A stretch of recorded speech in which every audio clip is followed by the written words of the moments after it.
Well, thanks everybody, particularly for those who are still here at the end of the day. I'm here to wrap the day up and offer, I guess, a few observations. I was trying to think of what the analogies might be for the triangle of expectations. And I suppose in a sense there is one. I mean, there is our students, there is the ADF, and there is also more broadly the expectations around standards and the way we do things at the University of New South Wales, which in turn are governed in a regulatory fashion. And the problem is, of course, that in our context, it's the military staff who can take them canoeing. We can't, and in a sense, that's what makes some of what they do. I mean, a lot of our students, as you know, they get here and they're in some ways disillusioned with the whole damn experience, not just with the academic side. But the great savour is that they do get to do some of that fun stuff that's in the ads. Although sometimes I get some ironic comments about that. I really want to go to the ad that's in the ads. Is one comment. However, leaving that aside, I guess. I was reflecting on the fact that it's actually 30 years this year since I first taught a university class, and there's only maybe been about 4 years in that entire 30 years that I haven't taught first year students. And I'll be honest with you, sometimes my enthusiasm for teaching first year students wanes, and just as I think your enthusiasm for doing anything that you've been doing for 30 years will sometimes wane. What never wanes is my enthusiasm for and my love of my discipline. And I think that's probably true of most of us, and I think that David gives us a really valuable point. I think if we show them enough of ourselves to show that we still have that enthusiasm, to talk to students about the things that fire us about our discipline. One of the things about history is that it's full of the bizarre. And sometimes that's really attractive and interesting, and it's full of paradoxes and so on. And I sometimes share that with my students and say to them, look, I know, we're a bit off topic and I'm going to risk with the risk of boring you. But they always want to know more, and then they start to ask a whole lot of questions about the things that I find intriguing, because they're about the human drama and they are intriguing, and it helps to get students to get buy-in. But reflecting more broadly on the day, I think one of the points that Grace made at the very beginning, Grace Lynch made at the very beginning, is that there's a real similarity about quality in online teaching and face-to-face teaching. That the way we have to solve problems is different. Of course it is. The possible range of solutions and the mechanisms we use are very different. But in many ways the problems are the same, and once you've actually got through that problem of methodology, the answer's often the same as well. And this was, I think, borne out really strongly in our student panel, when students were saying, oh, look, in the online discussions, a lot of people want to take this back to defensy things, and I walk in and I say something and suddenly there's silence in the chat room because I've taken it somewhere else. Things like this happen, I think, in tutorial discussions all the time. For example, you want to talk about X, but there's always a couple of army boys, almost always, who want to talk about the muzzle velocity of Tiger tanks at the Battle of Kursk, even when the topic is in fact, I don't know, the 9 Years' War of the 17th century or something like that, or the Black Plague or whatever. And the point of the tutor, of course, is to bring that back and bring in the people who do want to talk around the topic that's set in all sorts of broad ways. How you do that in an online context, of course, is slightly different, but the problem is very similar. And what you have to do is very similar. You have to find a way of bringing that discussion back so that everybody's participating, so that the subject matter's actually being covered, and so on. I think today, I must admit, something that came out for me in the student panel almost became an action item right there and then, and this may be controversial, but I think we do need to do something about streamlining referencing systems. And I think we do need to do something along the lines of, and I'm just throwing this out there and seeing if I get nods or groans, say, look, there are two referencing systems available at UNSW Canberra. One's an in-text referencing system, one's a footnoting referencing system. Here's the footnoting one, here's the in-text referencing one. Your lecturer will tell you which one of the two to use. There are two. You use this one or you use that one. Yeah. And both of them are supported by RefWorks and EndNote. Okay, so, whatever. Chicago 16th B or whatever it is, and then are suitable. So I think we need to work on that, and I think I might pull a working party together to sort that one out and see if we can get some buy-in. Because I think, as one of the students said to me from the student panel in morning tea, can we just get that out of the way and then get on with learning?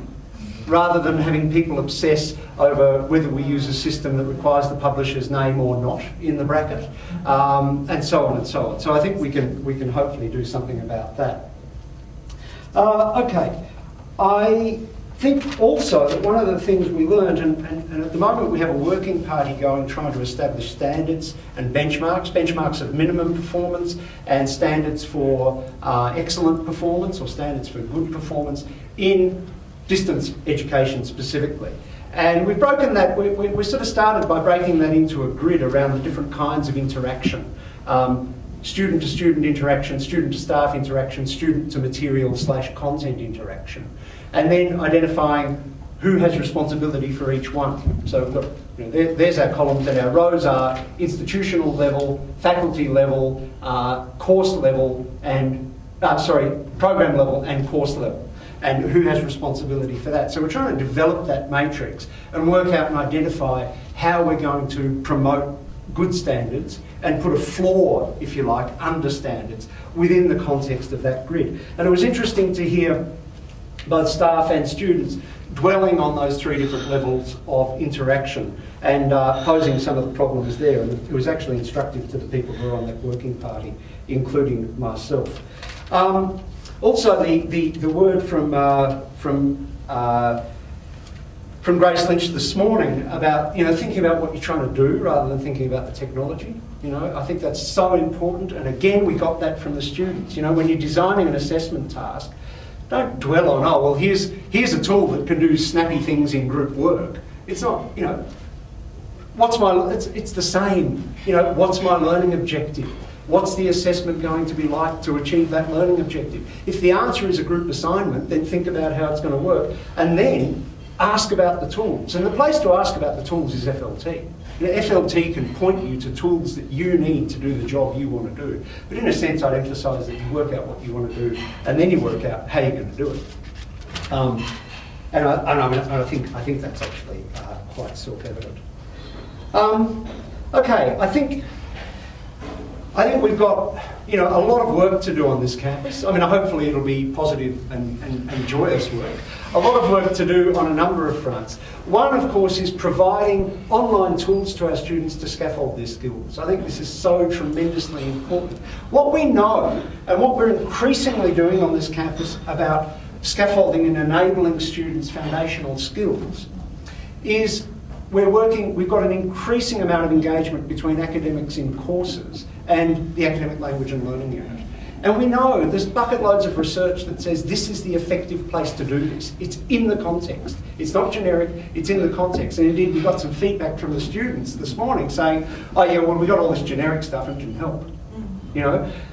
We're getting better and better at doing that in an on-campus context. I think now we've made a start on working in that contextualised way on academic skills in the online environment, but we are aiming to develop that. So people who are working in an online environment engage with the Academic Language and Learning Unit, help them to identify your needs and so on.